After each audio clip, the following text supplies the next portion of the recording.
¿Cómo están? Muy buenos días. Bienvenidos a este interesante conversatorio organizado por la Escuela de Periodismo, la carrera de Periodismo y la Facultad de Comunicaciones y Artes de nuestra Universidad de las Américas.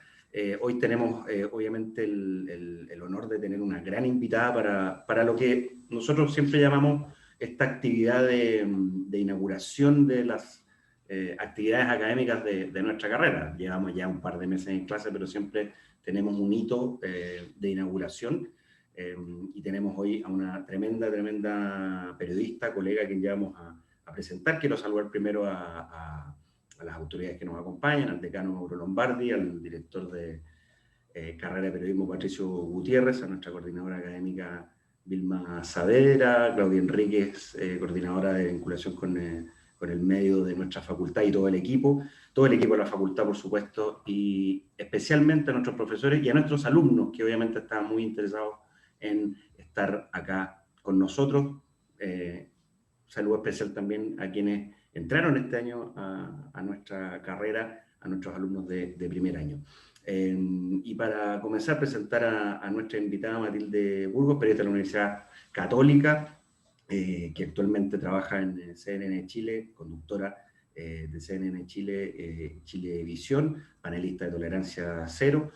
Trabajó muchos años en Canal 13, fue corresponsal en Europa. También vamos a conversar de esa buena aventura, ganadora el año 2018 del premio Raquel Correa, que lo entrega la Asociación Nacional de Mujeres Periodistas de Chile. Así que una periodista con una gran trayectoria y que vamos a tratar de aprovechar su experiencia. Matilde, muy buenos días y muchas gracias por estar con nosotros hoy. Hola Ignacio, y hola a todos los que están sumados a este Zoom. Gracias por la invitación y estoy muy contenta de poder acompañarlos en esta inauguración de año académico en este modo virtual. Siempre las cosas presenciales son más cálidas, pero no le quita la importancia de poder juntarnos de todas maneras para dar este puntapié inicial a este año académico, que espero que sea desafiante para todos los que están comenzando en una carrera que además es apasionante. Así que vamos a hablar de eso también. Por lo mismo, tú decías, y yo lo conversaba con los chiquillos de primer año, sobre todo de primero, pero en general, que la primera experiencia universitaria sea así, ¿no? Igual como le pasó a nuestros alumnos que entraron el año pasado, de tener esta experiencia, que es la primera experiencia universitaria en periodismo, además que una carrera tan de calle, tan práctica, tan de conversar, de estar incluso fuera de la sala. Tú cuando entraste a estudiar periodismo, ¿tú siempre quisiste ser periodista desde el colegio? ¿Te interesaba? ¿O cómo fue ese tránsito hacia la universidad?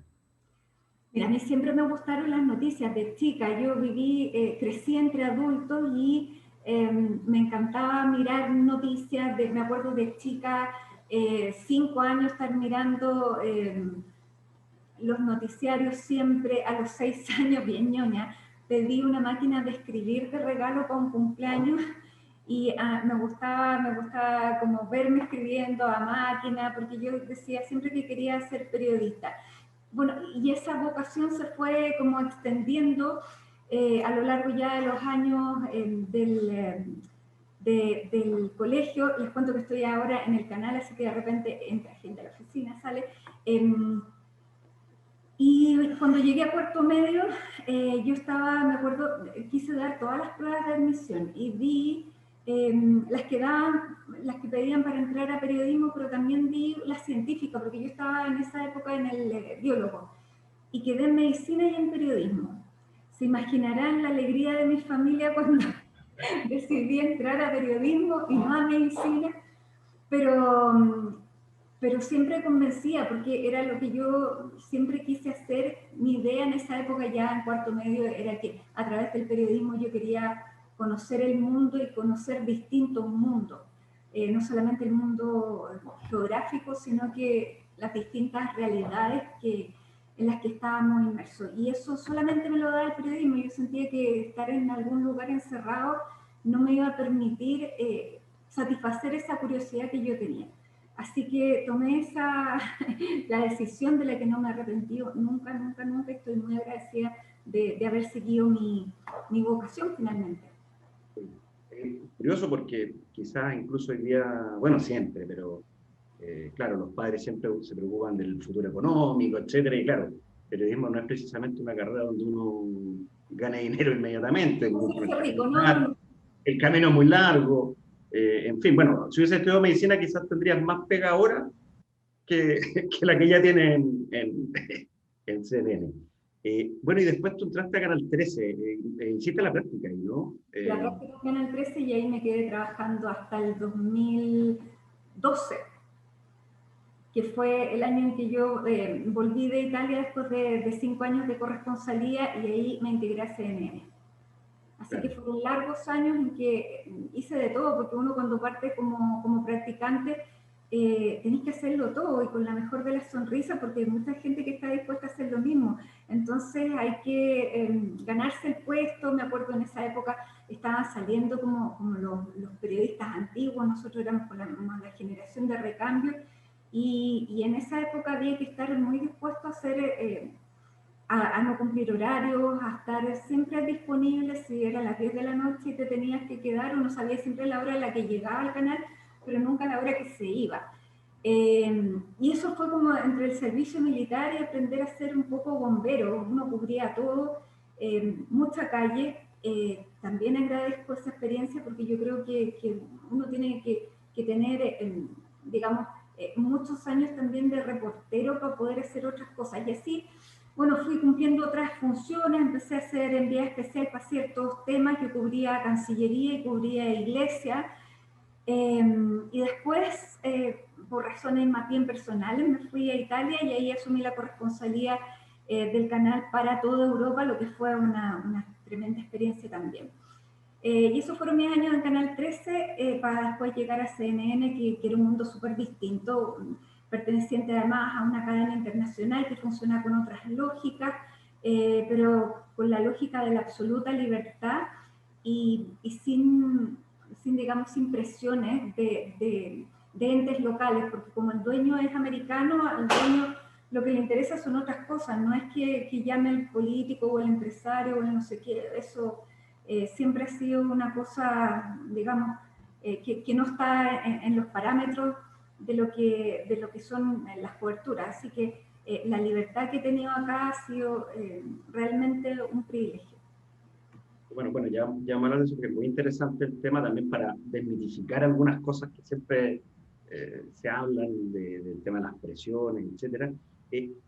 ¿Cuál fue como tu primera noticia o primer hecho que, que te impactó trabajando, por supuesto, ya en Canal 13, me imagino, que tú te sentiste estando como ya, porque los periodistas no somos parte de la noticia, pero que te sentiste en un momento como importante, ya sea reporteando la noticia o leyéndola? ¿Cuál fue como el primer impacto en la carrera? El primer impacto, mira, sí, pues yo llevaba como ya 2 o 3 años en el Canal 13 y claro, y eso sirve para darse cuenta, para uno darse cuenta que las cosas que uno hace pueden tener repercusiones y que son necesarias. Me acuerdo que esto, para todos los que nos están ahora escuchando, los participantes, que veo que son ya hartos, 114, a ustedes les va a sonar a la prehistoria, probablemente muchos ni siquiera existían en este planeta, pero hubo un año en que en Chile hubo una inundación gigantesca, el tiempo en que llovía. Y resulta que existían unas casas, unas viviendas sociales que fueron hechas por la constructora Copeva, que fueron unos departamentos que después de entregarse prácticamente nuevos se llovieron enteros. Y la solución que puso el gobierno en esa época fue cubrirlos de plástico para pasar la emergencia, porque era pleno invierno. Y resulta que el dueño de la constructora se llamaba Edmundo Pérez Lloma. No era el ministro, era su hermano, claro, no era Edmundo, era el hermano del ministro de aquella época. Y el ministro de la vivienda se llamaba Edmundo Hermosilla. Y había un rumor de que este ministro de vivienda había recibido un par de caballos corraleros de regalo de este dueño de la constructora. claro, que evidentemente ahí había un conflicto de interés, había un regalo que no correspondía, cada caballo corralero en esa época costaba como 12 millones de pesos, pero estaba este rumor y nunca nadie lo había preguntado abiertamente. Y un día me mandaron a una conferencia de prensa que era para hablar de la solución a este problema de las viviendas Copeva. Y yo dije, ¿será muy fané preguntar lo del caballo? Y mi editor me miró y me dijo, no, pregúntale. Y partí, mira, fui la última en llegar a esa conferencia de prensa porque no había cámara en ese minuto en el canal, tuve que esperar el camarógrafo y llegué al final. Le dije, chuta, le habrán hecho la pregunta, pero bueno, le pregunté. Y ahí nada, pues se produjo un silencio como sepulcral, el ministro como que se paró, yo le dije, ministro, me parece que usted tiene que responder esto, que tiene que contestarlo de su boca para terminar con las especulaciones. Yo era cabra chica, o sea, yo decía, soy yo o él, pero ya estaba en eso, así que había que seguir nomás. Y bueno, y ahí él se descolocó con el tema, con la pregunta, y admitió que sí, que le había regalado un caballo, que finalmente después supimos que eran dos.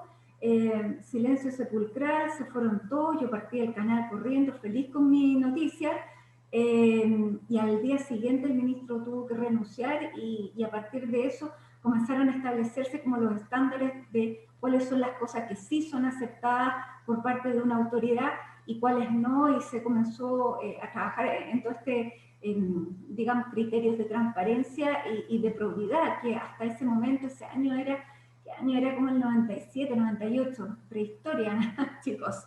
Así que, y ahí me di cuenta, pucha, una pregunta que después desde el gobierno decían, no, esta fue una maquinación del Canal 13, imagínate, no tenía ni cámara, o sea, qué maquinación. Pero también, claro, en esa época esto no era tan usual de que se confrontara el poder tan directamente, era todavía saliendo los primeros años de democracia, bueno, ya era el segundo gobierno en democracia, pero todavía existía esta lógica de que uno iba a conferencias de prensa para dar cuenta de lo que eran las conferencias de prensa y no para cuestionar a la fuente porque era el minuto en que uno se la encontraba. Así que ese fue como el primer impacto que tuve yo y que tuvo la gente también a través de eso. Que ese fue un caso, bueno, en ese momento era impresentable y hoy día yo creo que sería un escándalo. Tendríamos a todos los matinales, ahí fue un escándalo, pero tremendo.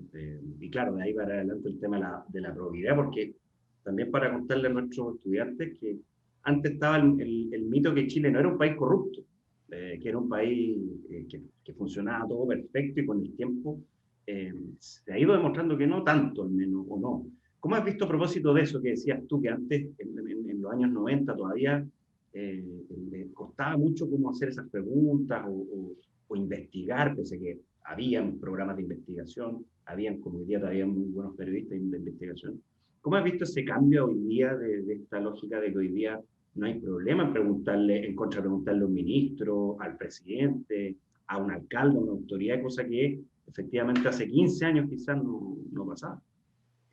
Bueno, afortunadamente eso es así porque yo creo que los poderes tengan un contrapeso es fundamental para la sociedad, para la legitimidad de ese propio poder, para la sociedad en el conjunto, y yo creo que eso no lo podemos perder. Ahora, en términos, claro, de pregunta, uno puede hacer todas las preguntas, ojalá que cada uno cuando va a hacer y va a enfrentarse a una autoridad tenga la mayor cantidad de reporteo previo posible para que no respondan una cosa que finalmente es mentira y uno no sabe cómo contrapreguntarlos, sino que para eso hay que tener una formación bien importante, una preparación en el tema que se está cubriendo.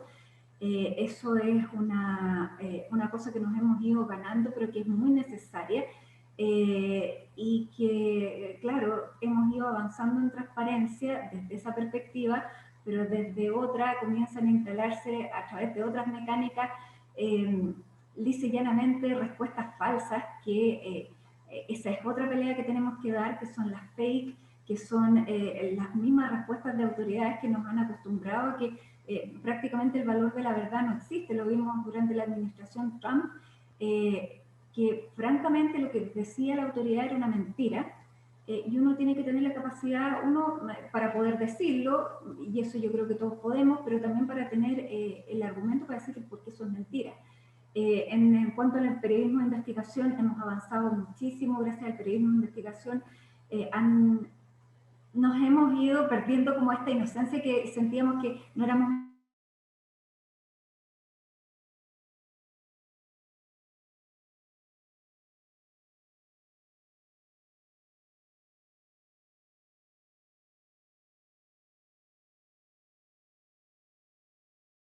pese a que te tienen que responder de organismos públicos en un plazo determinado, hay algunos organismos que no responden y eso también es una dificultad porque, claro, todavía hay ciertas fuerzas que sienten que no pueden ser cuestionadas porque si son cuestionadas o interpeladas hacen funcionar otros mecanismos. Ahora yo creo que la información ya prácticamente no se puede frenar, hay muchos flujos de información, hay periodismo independiente, pero también eso tiene sus costos. Hemos visto en el último tiempo lo que pasó, por ejemplo, que vimos que había pasado con Mauricio Weibel, que es un periodista que se ha dedicado a investigar la corrupción en el ejército y que hace un mes y medio atrás supimos que había sido investigado, seguido por el propio ejército a través de un mecanismo bastante poco transparente que fue el ejército engañando, no sabemos si engañándolo o no al Poder Judicial para que diera la orden de efectivamente poder intervenir estas comunicaciones. No solamente fue Mauricio Weibel,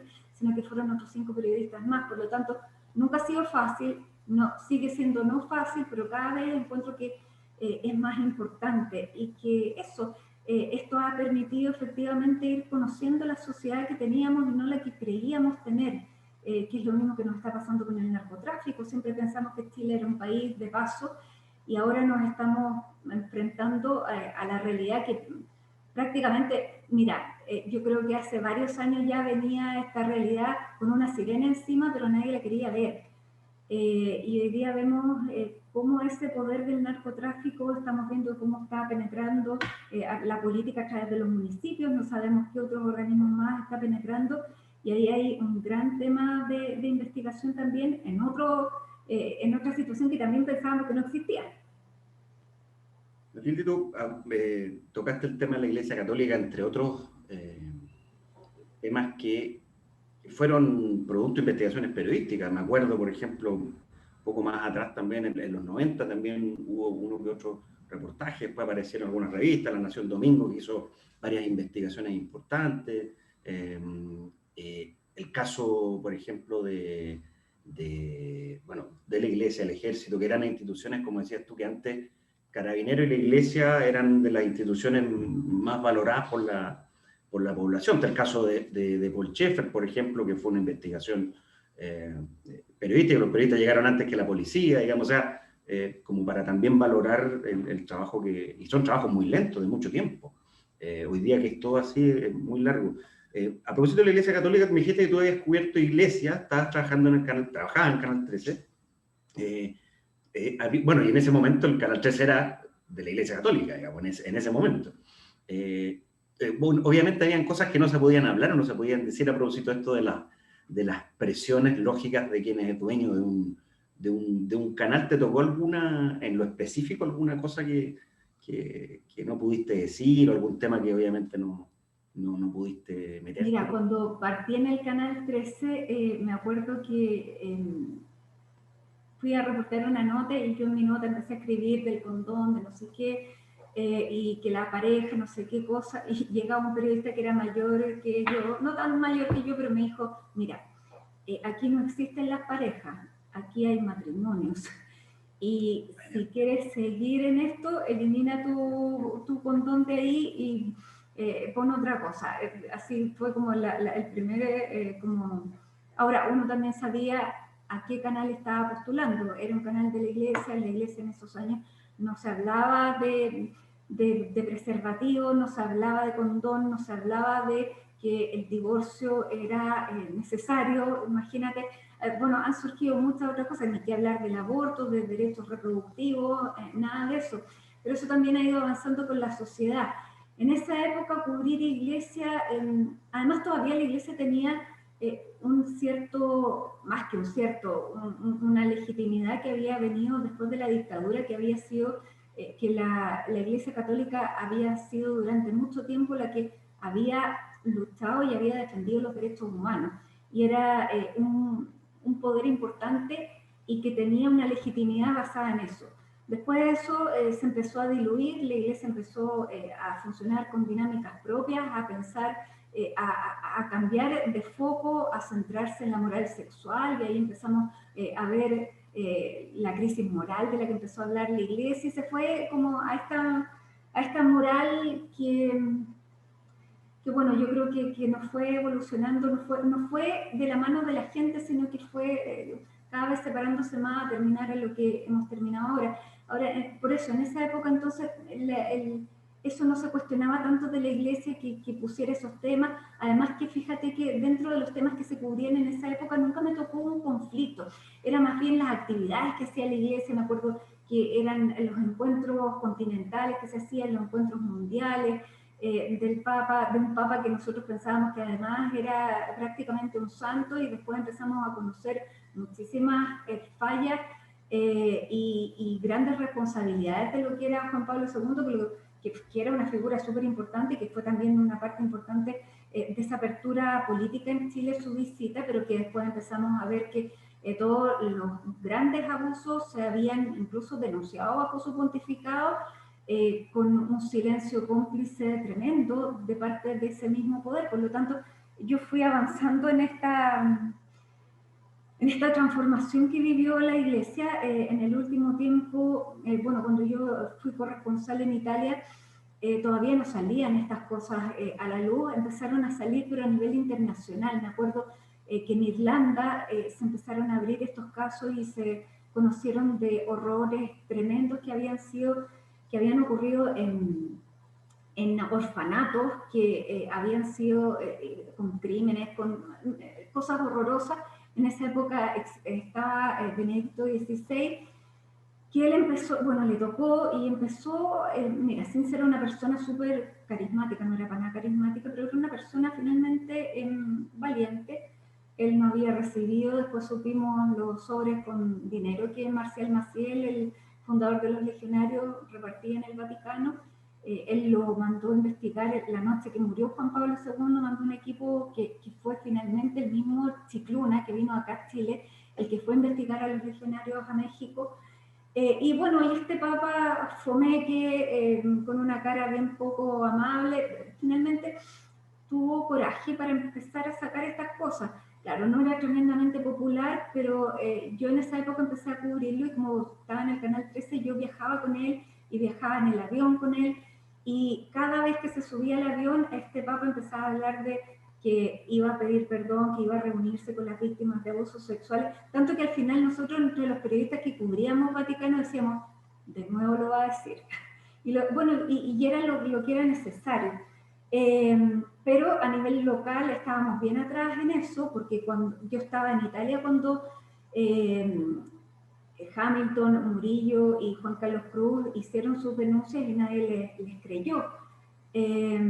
Pero ya claramente esa cosa no se sostenía, se empezó a investigar y fuimos viendo todo lo que finalmente ocurrió. Ahora, después de que eso fue el año 2011, 2012, y el 2012 volví a Chile, empecé a trabajar para CNN, y ahí, bueno, cambió además todo, porque CNN tenía otra manera de cubrir cosas, hacía entrevistas que eran muy duras, y me tocó seguir el tema en este medio, que lo agradezco mucho, porque pudimos empezar a develar cosas que antes no hubiera sido posible.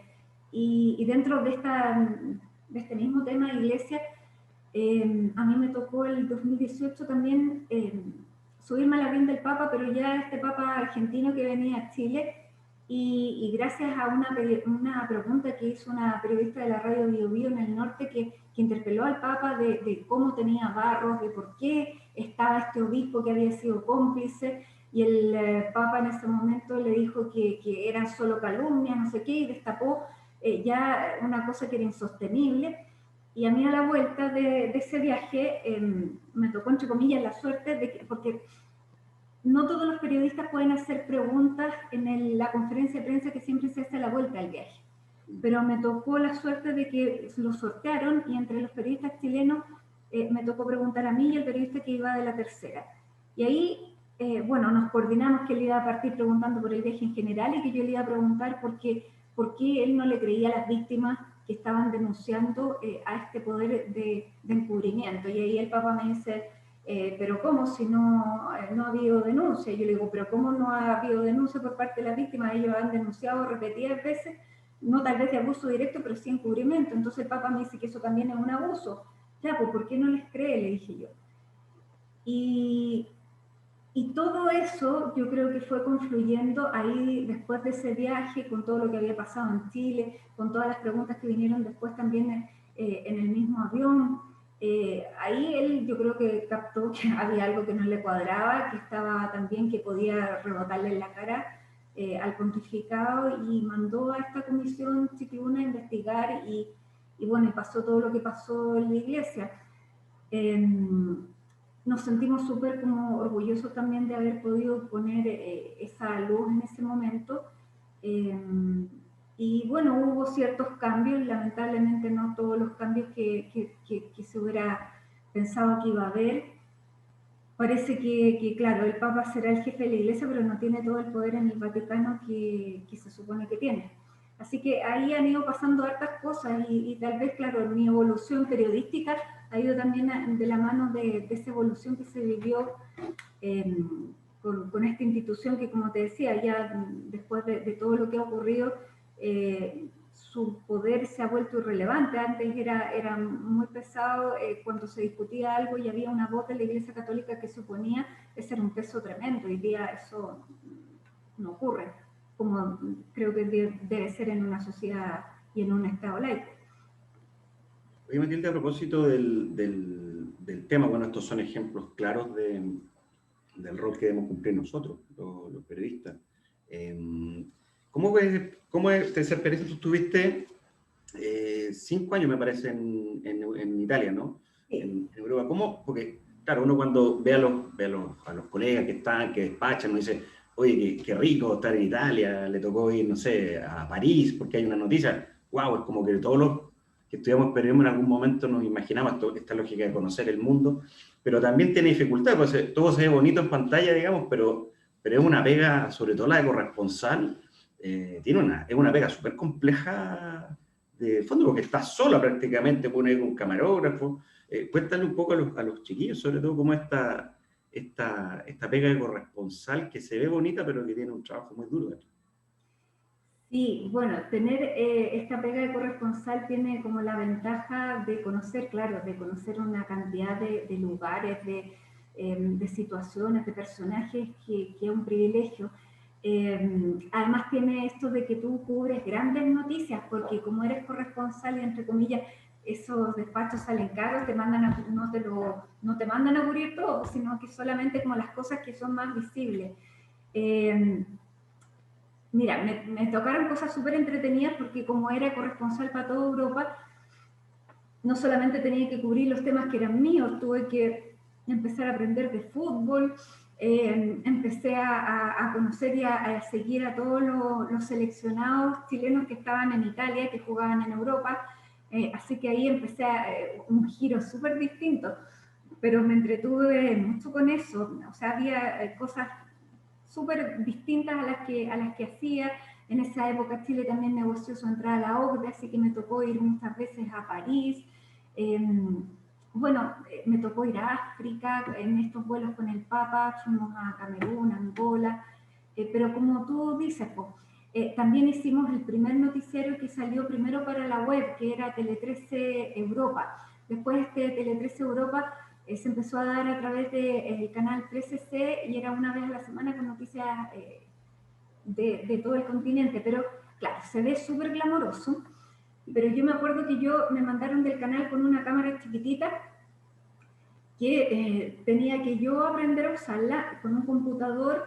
Esta cámara funcionaba con cassette chico y se tenía que traspasar la imagen a tiempo real al computador, entonces era una gran dificultad. Menos mal que no tenía tiempo a favor con Chile, porque si no si uno grababa 2 horas, tenía que meter 2 horas a tiempo real para poder editar. Editar que tenía que hacerlo yo también. Yo sabía editar, así que esa parte ya la tenía más o menos resuelta, pero la parte de hacer cámara era imposible con esta cámara. Entonces ya las primeras veces contraté camarógrafo allá, que además también tenía que empezar a moverme sola. ¿Dónde consigo un camarógrafo? ¿Cómo lo hago? Ya empecé a hacer mis redes, empecé a conocer la gente. Los camarógrafos allá son freelance, cobran por jornada. Al canal le empezó a parecer que esto era muy caro. Entonces, que lo mejor era que yo buscara un estudiante de periodismo que le pudiera pagar así muy poco, y ojalá este estudiante de periodismo fuera mujer, para que si nos tocaba viajar pudiéramos compartir pieza y bajar gasto. Bueno, después de varias experiencias bien lateras con gente que en definitiva no tenía dedos para el piano. Hubo una chilena, y esto es bonito también para los que nos están escuchando como estudiantes.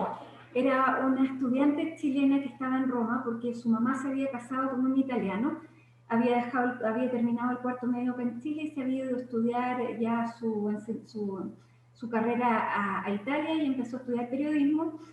Y ella me dijo, me la encontré en una cosa que era de la embajada, y me dijo: hola, yo soy estudiante de periodismo, si querés te llevo el trípode, lo que tú quieras, pero yo me gustaría ayudarte, no sé qué. Y yo dije: ya, ella. Bueno, pero ella no sabía sacar ni fotos para un cumpleaños, o sea, Bueno, entonces, mira, claro, hubo cosas que salían terribles y que yo decía: chuta, ¿cómo? Pero empezamos a trabajar juntas, y ahí cuando yo iba editando le decía: mira, esto no funciona por esto, por esto, por esto. Entonces tú cuando grabes, y ahí empezamos a trabajar juntas, yo le empecé a enseñar. Finalmente trabajamos prácticamente por los próximos 4 años con ella, y la cosa bonita es que cuando yo dejé la corresponsalía en Roma, porque me tuve que volver a Chile, ella empezó a despachar, y lo mejor es que ella hoy es la corresponsal de Canal 13 en Italia y en Europa, que es la Mariana Díaz, que no sé si ella, si ustedes la conocen seguramente sí, pero la Mariana partió así, pues. Así que tenemos muchas historias juntas porque todo era a pulso. O sea, si nos mandaban, llegábamos siempre como el mismo día para no pagar una noche más de hotel, entonces teníamos que llegar y hacerlo todo. Despachábamos de repente a las 2 de la mañana, 3 de la mañana. Después, cuando empezó internet a ponerse en un pendrive, uno despachaba. Mira, te juro, una vez terminamos sentados en una cuneta a las 2 de la mañana en Milán, después de haber hecho un partido en el San Siro, en que jugaba, porque Pellegrini en esa época dirigía el Real Madrid. Ese era el nivel, y había que hacerlas todas, y el otro día estar a las 7 de la mañana, porque ya empezaba todo de nuevo a las 8, y daba lo mismo que tú hubieras hecho el despacho a las 3 de la mañana, porque eran las 9 horas local. Y de esos hay miles de ejemplos. O sea, prácticamente todo fue así, hecho con un montón de esfuerzo, con un montón de ojera, y perfeccionando al bombero que uno lleva adentro cuando es periodista. Pero ya hay que ser periodista, productor, editor, compaginador. Me acuerdo una vez que mi mamá fue a verme a Italia y me dice: ¿dónde está la oficina de Canal 13 aquí? Aquí, mamá. Y la hice pasar a un sucucho que yo tenía. Aquí está la oficina de Canal 13 en Roma. Pero claro. son cosas además que son súper enriquecedoras. Yo lo miro ahora hacia atrás y digo, pucha, aprendí un montón a ser autosuficiente, y también ahora que a uno le toca un poco la pega de pedir cosas como, no jefe, pero como senior, uno sabe ya lo que puede pedir y lo que no, porque lo ha vivido, ha pasado por todo eso. Entonces, desde todo punto de vista, siento que ha sido positivo, que fue muy positivo. Eso es un buen ejemplo porque también cuando, claro, a ti te vemos conduciendo en las tardes, CNN, insisto, todo muy bonito, pero ese camino fue con muchas cosas como las que tú estás contando, el sacrificio de estar afuera, de tener que hacerlas todas, y también para demostrar bueno, todos los caminos son largos, pero en esta profesión es más, a veces más... Además, allá fui mamá y mira, yo me acuerdo con 4 meses de embarazo tuve que ir a cubrir a Francia unas protestas. ¿Se acuerdan cuando quemaban todos los autos en las noches en los suburbios? Ahí me mandaron a mí y no, pues embarazada y todo había que partir igual. Una vez llegué, que no conseguí camarógrafo en Roma, estaba en Roma y tuve que ir a entrevistar a Luis Jiménez, que en esa época jugaba a la Lazio y llegué sola, guatona, con el trípode de la cámara, y me fue como a ver al auto y me dice, ¿cómo te ayudo? Y Luis Jiménez llevándome la cámara, el trípode, y después la entrevista, por favor, no te corráis para que no se salga la imagen. No, fue con harto, siempre sacrificio, y después, bueno, tuve a mi guagua y a los 3 meses, cuando se me acabó el postnatal, en esa época todavía no era el postnatal extendido, tuve que ir a cubrir unas elecciones a España y dejar a mi guagua de 3 meses con toda la leche que me había hecho la producción anterior para dejar todo, pero con sacrificio y con pena. Yo me acuerdo que desde que cerré la puerta de mi casa, imagínense, después a los 3 meses de haber tenido la guagua, dejarla ahí por 4 días, lloré los 4 días y me seguí sacando leche para no dejar de darle, pero la tenía que botar y esa era la pena más grande que me daba. ese tipo de sacrificio. A propósito, tú dijiste, bueno, en Europa tuviste que aprender de fútbol, entrevistar jugadores. Nosotros te reconocemos más, obviamente, por el frente político, la actualidad. Y eso también en términos de la formación. Si bien uno, siempre lo hablamos con los estudiantes, si bien uno puede ser periodista dedicado al frente político, a economía, cultura, deporte, internacional, en fin, pero primero somos periodistas. Tú lo que decías es un ejemplo, o sea, no, yo soy periodista política, yo cubro solamente política y tuviste que entrevistar a jugadores de fútbol y a cantantes, me imagino, yo creo que la has tenido que hacer todas. Eso también es bueno como trárselo a los alumnos que los periodistas tenemos que aprender todos los días y siempre hasta que Y es una terminamos. parte entretenida, porque si uno hiciera siempre todo lo mismo, al final te terminarías aburriendo. Yo creo que además esa flexibilidad hay que tenerla para todo. Si es para cambiar de tema, ahora es para cambiar de formato. Nosotros en televisión estamos viendo que está cambiando la manera de hacer televisión, de que pronto uno sintonizar un canal ya no lo va a hacer. De hecho, ya mi hija, esta que nació en estas condiciones así, tiene 13 años, y ella no ve televisión, ella a través de su pantalla, en el teléfono, lo que tenga, ve YouTube, ve sus redes sociales, y esa es la manera que ella tiene como de informarse. Entonces, lo que uno hace ahora es tener la flexibilidad también para cambiarse de formato, de hacer contenidos para plataformas, más que hacer contenidos, o sea, junto con hacer contenidos para programas que tienen horarios definidos. Así que, mira, mientras uno sea más flexible, yo creo que se enriquece más y bueno, y tiene una vida útil más larga también en una carrera que nunca ha sido fácil ni tampoco ha sido para hacerse millonario, pero que da grandes satisfacciones, y yo creo que cada vez se demuestra la necesidad y el rol del periodismo. Eh, Uno decía antes, pucha, ahora con las máquinas me van a reemplazar, pero mira, siempre van surgiendo situaciones y encrucijadas nuevas en que te dicen, oye, el valor del periodista finalmente es irreemplazable. Siempre que hay una historia va a haber un periodista que tenga que contarla. Jamás nos hubiéramos imaginado un tiempo atrás donde se podía mentir con tanta libertad y que sin un periodista que te pueda contrastar de que lo que tú estás poniendo es mentira, no sé dónde vamos a llegar, y para hacer eso hay que prepararse en distintas cosas, y hay que tener coraje de repente para no ser súper popular, para contradecir al trending topic, para contradecir a ciertas fuentes que parecen súper creíbles pero que no lo son. Es una carrera muy dinámica. Yo jamás hubiera pensado cuando empecé a hacer la práctica que íbamos a estar en esto, pero tiene esto de que te va sorprendiendo, para bien o para mal.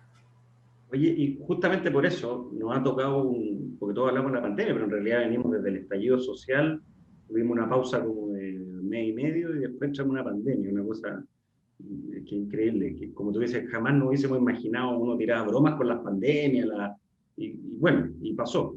¿Cómo has vivido tú desde, bueno, desde tu rol hoy día, tener que enfrentarte a una situación como esta, que, que no, o sea, no, ninguno de los que estamos acá había pasado por una situación así, nadie, ni los gobiernos, ni los medios, ni los ciudadanos.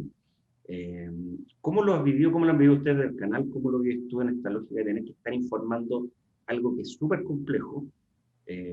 Porque algo de, hemos aprendido todos terminología médica ahora, pero que era complejo y que era, por ejemplo, tener que decirle a la gente que no saliera porque se podía morir. O sea, todavía. Eh, ¿Cómo ha sido este proceso como periodista? Porque ahora sí que uno siente que tiene la responsabilidad social de estar al frente, en tu caso, de una cámara. Ujú. Ha sido duro porque, bueno, vino después del estallido y eso también ya nos había dejado bien sorprendidos, cansados, con muchos cuestionamientos propios también, porque en esa época, o sea, durante el estallido, no poner el video que se subía a través de redes sociales y que te empapelaran, te funaran, porque era la prensa vendía y pucha, ¿no? O era la prensa responsable que tenía que chequear antes de dar cualquier cosa. Y yo creo que finalmente pudimos hacer un trabajo independiente y un trabajo honesto. Veníamos muy cansados por eso y llega esta cosa que nos sorprendió a todos, que nos puso en un nivel a todos de vulnerabilidad, porque yo creo que durante un tiempo fuimos todos iguales, o sea, nadie sabía cómo enfrentarlo. Tuvimos compañeros que se contagiaron, muchos ya a esta altura. Al principio había un cierto pánico a contagiarse. Yo me acuerdo aquí en el canal de haber visto, ya se produjo un contagio y la persona que había estado con esa persona se iba a llorar al baño. Empezamos a hacer estos turnos para tener siempre un turno que estuviera operativo para poder funcionar en el caso que otro se enfermara, pudiera asumir ese otro. Empezamos también a desarrollar capacidades nuevas, esto mismo que estamos haciendo ahora, hacer este teletrabajo, hacer entrevistas a través de este medio.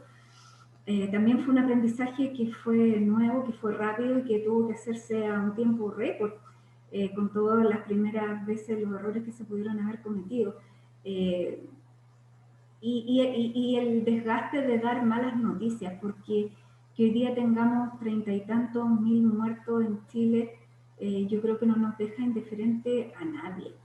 Eh, que nos haya nuevamente una realidad como esta desnudado quiénes éramos, que somos un país desigual, que los que más se mueren en las comunas más pobres, que se mueren solos. Mira, yo creo que, claro, esta pandemia también y las condiciones en las que se ha podido cubrir hace que uno no se acerque tanto a la cara de la muerte.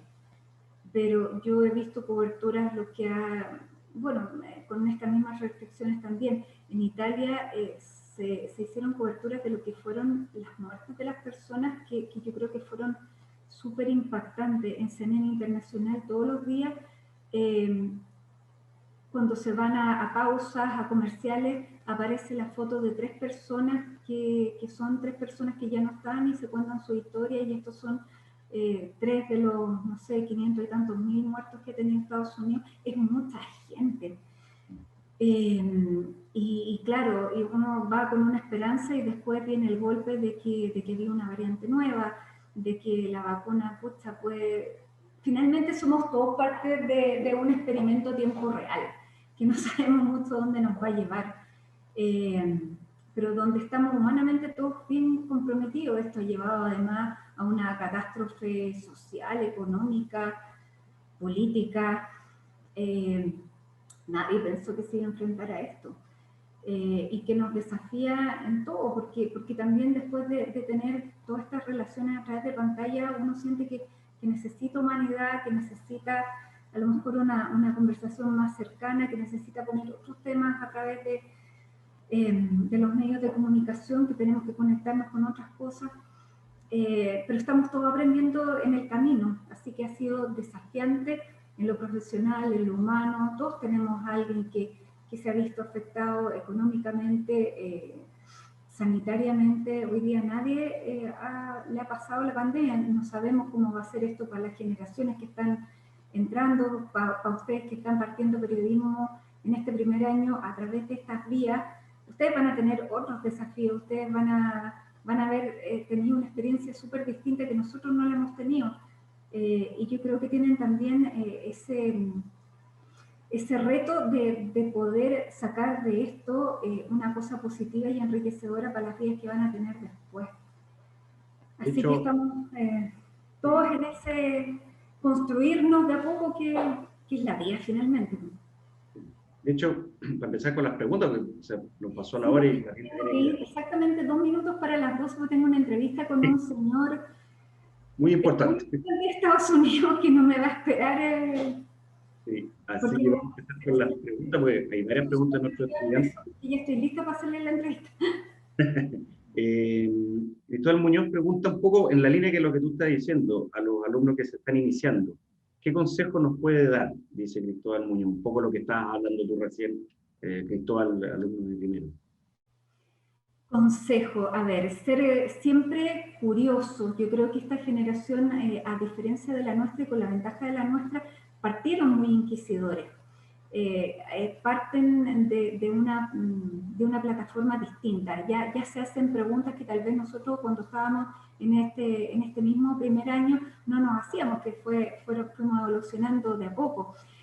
No perder esa capacidad de ser cuestionadores, de ser críticos, de ser trabajadores. Finalmente, si alguien, esta carrera es 90% esfuerzo, sacrificio, reporteo, informarse para que cuando tengan la posibilidad de enfrentarse a un tema puedan abordarlo, hacer mucha calle, porque eso te va dando herramientas para después, que uno nunca sabe lo que te va a servir, pero te sirve. Ser rigurosos, porque muchas veces uno puede, imagínate, por el aplauso fácil ahora a través de las redes sociales, por no ser fonado, por ganar un like, por ser popular, podéis hipotecar o echar a perder tu carrera para siempre porque publicaste algo que no era verdad. Entonces, ser rigurosos, ser trabajadores, nutrirse siempre de cosas distintas, incluso de opiniones distintas, porque hoy día a través de nuestras redes nos llegan pensamientos que básicamente van de acuerdo a lo que nosotros pensamos, pero ojalá podamos seguir a todo el espectro de todo para ver cuáles son los argumentos también de gente que no piensa como uno. Ese es mi consejo, y quemarse las pestañas. Lamentablemente no hay otra fórmula. Sí. Oye, mira, a propósito de que tienes que ir a hacerte una entrevista ahora, Gustavo Matamala dice, bueno, te saluda obviamente, te pregunta, ¿cuál ha sido la mejor entrevista que le ha tocado hacer? O que tú crees que, o a lo mejor, no sé, el mejor personaje, o lo que tú crees que te salió mejor.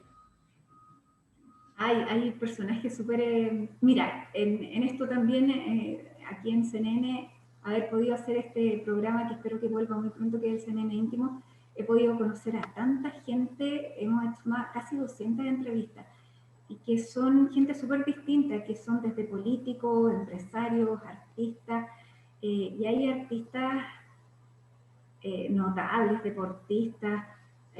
A ver, de las entrevistas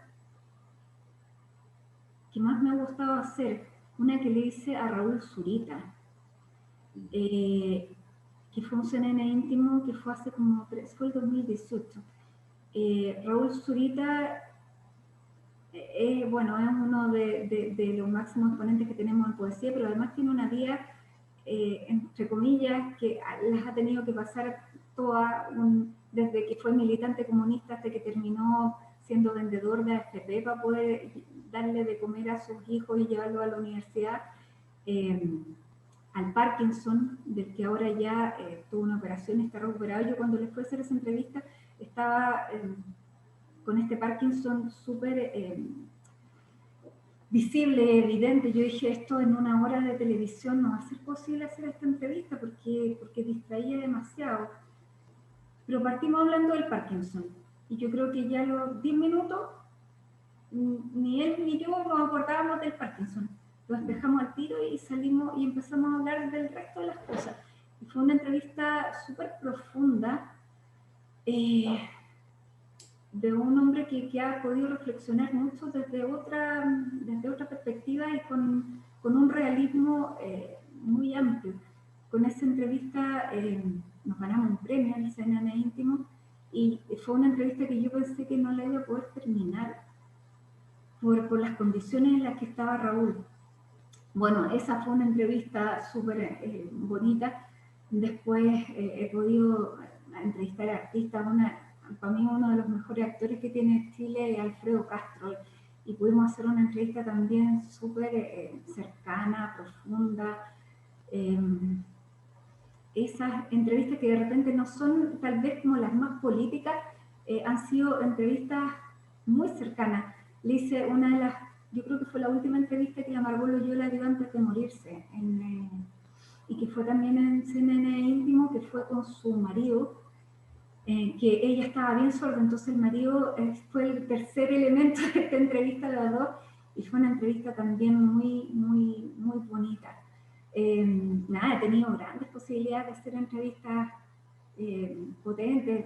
A la entrevista, el último íntimo que le hice a la presidenta Bachelet, que fue donde dijo que ella tenía el compromiso de cumplir a la Carmen Gloria Quintana y de cerrar Punta Peuco. Eso nos dijo a nosotros, bueno, nos quedamos ahí todos pendientes. Eso también generó noticias, no solamente son entrevistas humanas. Agustín Esquella, de los últimos. No, tengo, mira, afortunadamente, ejemplos, más te diría, tengo 3 o 4 entrevistas en que no me han gustado para nada, que entrevistas así que yo pudiera elegir, porque son muchas. Pregunta Leticia Esparza, pregunta si tú crees que los medios han estado a la altura de los cambios sociales que estamos viendo, que está viviendo Chile. Mira, como en todo, como en todo hay de todo. Yo creo que hay medios que están haciendo el trabajo, como te decía, ya no solamente están los medios tradicionales, sino que hay muchos medios independientes que tienen un valor muy grande. Los medios tradicionales hay algunos que no, pero otros que están haciendo el esfuerzo, dando la pelea, porque también, claro, todos queremos seguir haciendo periodismo y eso también pasa por los poderes económicos, pero más allá de, o sea, como te decía, no hay información hoy que quede recluida porque hay mucho flujo. En los medios, claro, me acuerdo nosotros cuando Juan Sutil dejó de dar el avisaje a través de CNN porque no estaba de acuerdo como CNN había cubierto el estallido social. Fue una pena nomás, porque se fue él, pero llegaron otros, precisamente por eso. Entonces, en esto además estamos todos aprendiendo, porque claro, porque la dinámica social ha sido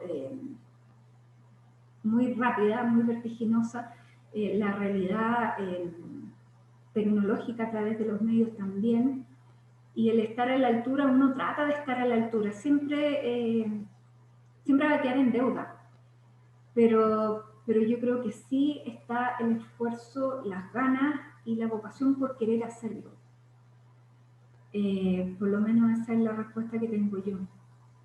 Oye, muchas preguntas, algunas la ha ido contestando Matilde dentro de la conversación. Javier Fuente que preguntaba cuál es el desafío más grande de los medios de la pandemia, un poco lo que comentabas tú.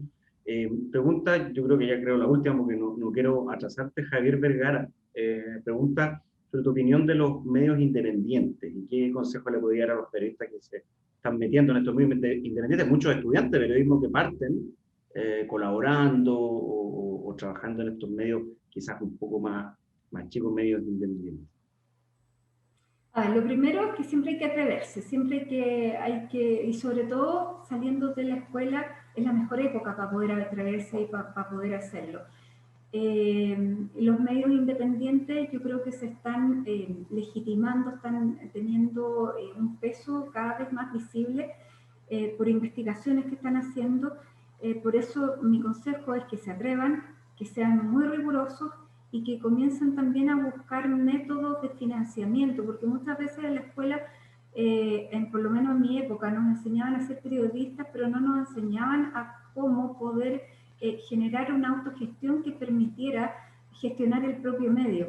Yo no sé si eso ha cambiado, pero si no, hay que hacer el autoaprendizaje porque hay fórmulas de financiamiento.